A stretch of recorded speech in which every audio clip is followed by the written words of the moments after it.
Welcome back to NBA Today. It's our first show of 2024. Happy New Year, everybody. Janae and I were talking earlier about how long you actually get to say Happy New Year. I think it might be this week. She said she had someone wishing her Happy New Year still in November. So, you know what? Shout out Larry David for that. But this is the time of year where we're seeing all these New Year's resolutions, right? The gyms are packed. So we thought we would do New Year's resolutions around the NBA. And with that, we say hello once again to our Kendrick Perkins. Perk, who is the player that is facing the most pressure that you have a resolution for?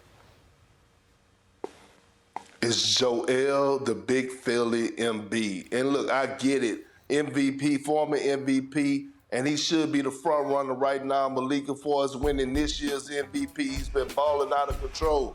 We know what he could bring in the regular season. It's about health. It's about what can Joel Embiid do in the postseason. That's what we need, Malika. We need a better version of Joel Embiid.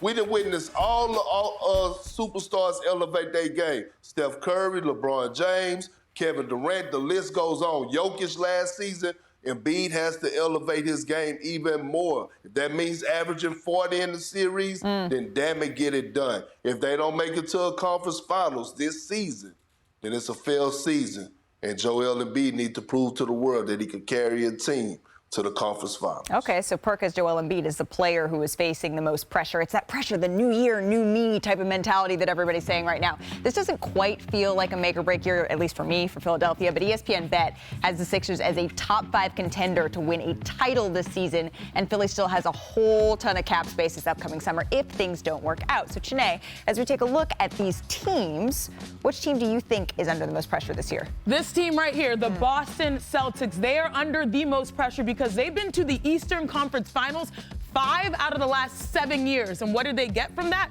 One finals appearance versus the Golden State Warriors, in which they didn't win. This is the best team in the East. This is probably right now playing the best basketball. They have not lost at home.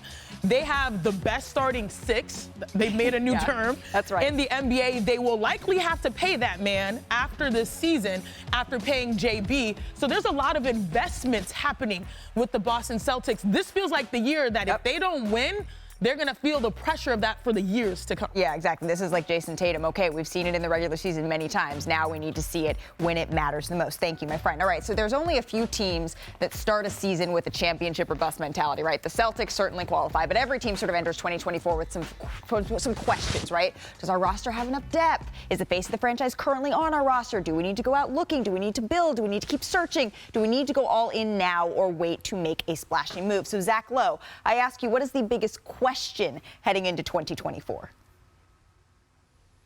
It's January. That means it's almost February. It's almost trade time. And my biggest question is, which of these teams at the top of the league has one more move in them? It may not be a big move. It could be this year's version of a Derek White trade or a Josh Hart trade that sneaks under the radar. Chiney just mentioned Boston. They've got some stuff to trade to. They want one more bench guy. What about Oklahoma City with a gazillion draft picks and the second best record in the West? What about Philadelphia? They're sitting in the catbird seat. They got all the picks they got in the Harden deal, and they have cap space this summer. Do they want to make a move now? Forget this summer. Let's try to win now. And Miami, another team that's just got players in and out of the lineup, but they just keep on grinding out wins. We haven't talked about them as a trade team since they didn't get Damian Lillard. They still got all that same stuff. Who's going to make a move? Because there's one thing we always know about the NBA in January and February. Someone is coming out with an unexpected move.